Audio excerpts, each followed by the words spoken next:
समय है रामचरितमानस के छठे कांड लंका कांड का। हम बाल, अयोध्या, अरण्य, किष्किंधा और सुंदर कांड के बाद लंका कांड के युद्ध आरंभ की चर्चा करेंगे। लंका को अजय किला जानने के बाद भी वानर सेना श्री राम के प्रताप से निडर होकर चल पड़ी।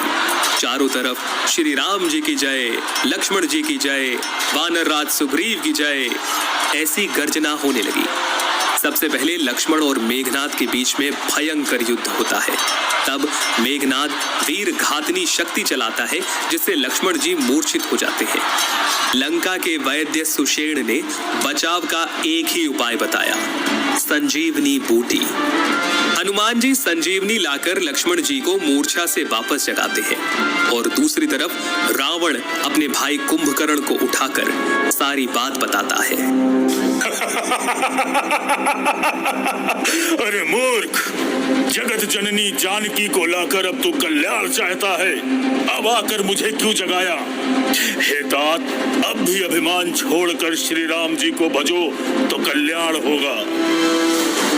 रावण के ना मानने पर कुंभकर्ण ने भाई का साथ नहीं छोड़ा और श्री राम जी से युद्ध करते हुए वीर गति को प्राप्त हुआ। कुंभकर्ण के मरते ही वानर सेना में उत्साह चरम सीमा पर पहुंच गया और रावण की व्याकुलता ऐसी हुई जैसे मणि के जाने पर सर्प व्याकुल हो जाए। मेघनाद फिर से रणभूमि में आता है और राम जी को नागपाश से बांध देता है, जिसे गरुण जी को बुलाकर कटवाया जाता है। इस समय विभीषण राम जी को बताते हैं कि मेघनाद एक यज्ञ की तैयारी कर रहा है। अगर उसमें वो सफल रहा तो उसे हराना बड़ा कठिन हो जाएगा। इसके बाद वानर सेना मेघनाद के उस यज्ञ को ध्वंस करती है और युद्ध में मेघनाद का लक्ष्मण जी के हाथों उद्धार होता है। अब मैदान में स्वयं आता है रावण। हे उत्तम योद्धाओं, सुनो, तुम रीछ वानर को मसल डालो और मैं इन दो राजकुमार भाइयों को मारूंगा। वानर सेना श्री राम के प्रताप से राक्षसों को मारने लगती है, उनकी छाती चीर डालती है।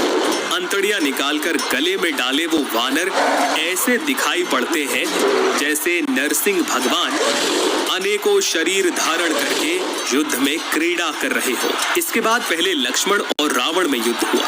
मांझी और रावण में एक एक मुक्के का युद्ध हुआ और उसके बाद श्री राम और रावण रणभूमि में आमने सामने आए। हे तपस्वी, सुनो, तुमने युद्ध में जितने योद्धाओं को जीता है, मैं उनके समान नहीं हूँ। मेरा नाम रावण है। आज मैं तुम्हें निश्चित ही काल के हवाले कर दूंगा। रावण ने खूब तरह की माया रची, परंतु भगवान ने उसके सिर और भुजाएं काट दी। रावण फिर भी नहीं मरा। तब विभीषण ने बताया कि रावण के नाभि कुंड में अमृत का निवास है। श्री राम जी ने हर्षित होकर हाथ में विकराल बाण लिए, कान तक धनुष को खींचा और एक साथ 31 बाण छोड़े, जिनमें से एक बाण नाभि कुंड में और बाकी रावण के सिर और भुजाओं को काट डालते हैं, जिनसे रावण धराशाही हो जाता है और चारों दिशाओं में श्री राम की जय जयकार होने लगती है। बर्षहि सुमन देव मुनि वृंदा, जय कृपाल जय जयति मुकुंदा। और इस प्रकार से लंका कांड की समाप्ति होती है। आगे हम लोग बात करेंगे रामचरितमानस के अंतिम कांड